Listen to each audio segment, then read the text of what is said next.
اللہ تعالیٰ قرآن کریم سورۃ العلق آیات نمبر 15 اور 16 میں فرماتے ہیں، کَلَّا لَئِن لَمْ يَنْتَهِ لَنَسْفَعًا بِالنَّاصِیَةِ نَاصِیَةٍ کاذبۃ خاطئہ، جس کے معنی کچھ ایسے ہیں، ہرگز نہیں، اگر وہ باز نہ آیا تو ہم اس کی پیشانی کے بال کھینچیں گے، اس کی پیشانی کو جو جھوٹی اور سخت خطا کار ہے۔ قرآن کی آیات جھوٹ اور گناہوں سے بری ہوئی پیشانی کی چوٹی کے بارے میں جدید سائنسی تحقیقات کیا کہتی ہیں؟ سیریبرم دماغ کا وہ حصہ ہے جو اچھے یا برے طرز عمل کے لیے ذمہ دار سمجھا جاتا ہے۔ ماتھے کا بالکل سامنے کا حصہ دماغ کی مخصوص کارکردگی کے لیے ذمہ دار ہے۔ دماغ کا حصہ۔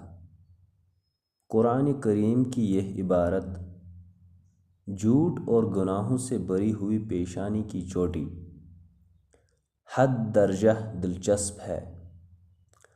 حال ہی میں کی گئی جدید ترین تحقیقات سے واضح ہوتا ہے کہ ماتھے کا بالکل سامنے والا حصہ جو دماغ کی مخصوص کارکردگی کے لیے ذمہ دار ہے، وہ کھوپڑی کے سامنے والے حصے میں متعین ہے۔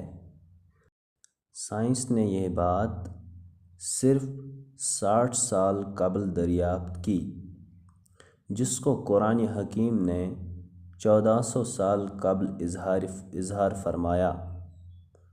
اگر ہم کھوپڑی کے سامنے والے حصے پر نظر ڈالیں تو ہمیں وہاں اس کے عقب میں دماغ کا وہ حصہ نظر آئے گا جس کو سیریبرم کہتے ہیں۔ ایک کتاب جس کا نام ایسنشیلز آف اناٹمی اینڈ فزیالوجی ہے اور جس میں کھوپڑی کے اس حصے کی مکمل تحقیقات کی گئی ہے، وہ کتاب کہتی ہے کہ کسی عمل کی منصوبہ سازی اور آمادگی کی تحریک دماغ کے سامنے والے حصے میں وقوع پذیر ہوتی ہے۔ یہ دماغ کا وہ حصہ ہے جس میں گزشتہ واقعات کی یادیں محفوظ رہتی ہیں۔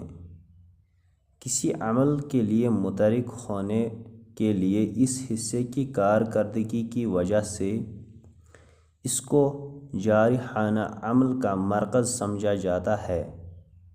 اس لیے سیریبرم کا یہ حصہ اچھے یا برے طرز عمل کے لیے اور گناہوں کی آمادگی پیدا کرنے کا منصوبہ بندی کرنے کا اور اس پر عمل پیرا ہونے کا ذمہ دار سمجھا جاتا ہے۔ اس طرح یہ بات پوری طرح واضح ہوتی ہے اور قرآن پاک کی اس بات سے مکمل مطابقت رکھتی ہے جس میں قرآن پاک میں اس کو جھوٹی گناہ گار پیشانی کے بالوں کی چوٹی کا نام دیا گیا ہے۔